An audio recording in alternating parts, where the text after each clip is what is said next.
There's no feeling more intense than starting over. If you deleted your homework the day before it was due, as I have, or if you left your wallet at home and you have to go back after spending an hour in the commute. If you won some money at the casino and then put all your winnings on red but it came up black. If you got your best shirt dry cleaned before a wedding and then immediately dropped food in it. If you won an argument with a friend and then later discovered that they just returned to their original view. Starting over is harder than starting up. If you're not ready for that, like if you've already had a bad day, then what you're about to go through might be too much. Feel free to go away and come back. I'll be here. Alright, thanks for coming with me on this trip. I'll understand if you have to take a break at any point. Just find a safe place to stop and quit the game. Don't worry, I'll save your progress, always, even your mistakes. This game is a homage to a free game that came out in 2002, titled Sexy Hiking. The author of that game was Jazuo, a mysterious Czech designer who was known at the time as the father of B games. And B games are rough assemblages of found objects. Designers slap them together very quickly and freely, and they're often too rough and unfriendly to gain much of a following. They're built more for the joy of building them than as polished products. In a certain way, Sexy Hiking is the perfect embodiment of a B game. It's built almost entirely out of found and recycled parts, and it's one of the most unusual and unfriendly games of its time.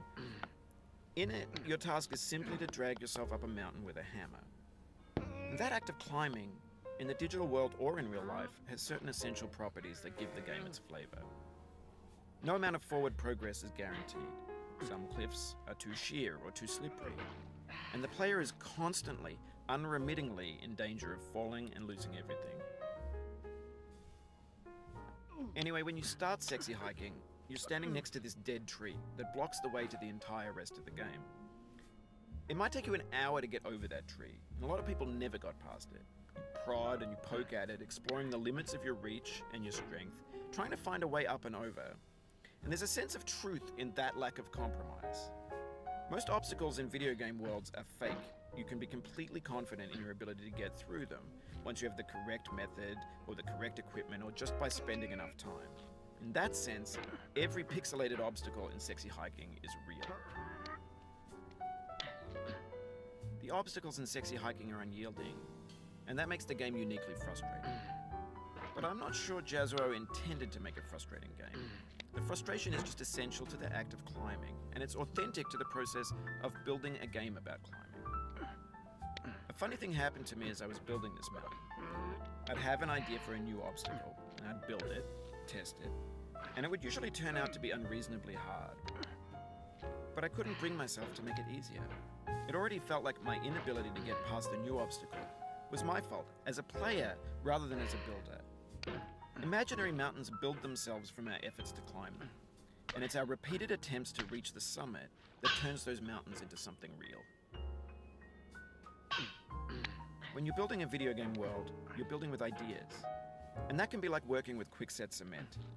You mold your ideas into a certain shape that can be played with, and in the process of playing with them, they begin to harden and set until they're immutable, like rock. And at that point, you can't change the world, not without breaking it into pieces and starting fresh with new ideas.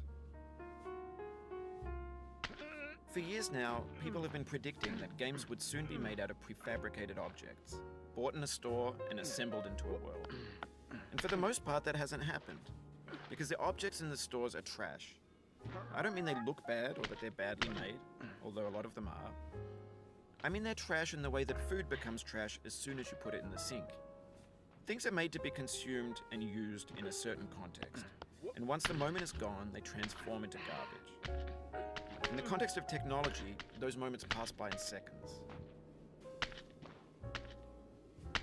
Over time, we've poured more and more refuse into this vast digital landfill that we call the internet. It now vastly outnumbers and outweighs the things that are fresh and untainted and unused.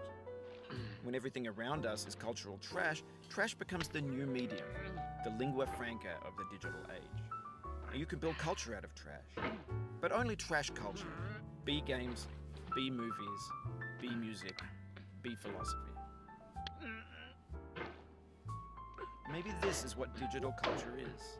A monstrous mountain of trash, the ash heap of creativity's fountain. A landfill with everything we ever thought of in it. Grand, infinite, and unsorted. There's 3D models of breakfast, Gen X's fanfic novels, scan magazines, green screen Shia LaBeouf, banned snuff scenes on LiveLeak. Facebook's got lifelike bots with unbranded adverts and candid shots of Kanye and Taylor Swift mashups, car crash epic failed GIFs, Russian dashcam vids, discussions of McRibs, discarded, forgotten, unrecycled, muddled, rotten, untitled. Everything's fresh for about 6 seconds, until some newer thing beckons, and we hit refresh. And there's years of persevering, disappearing into the pile, out of style, out of sight.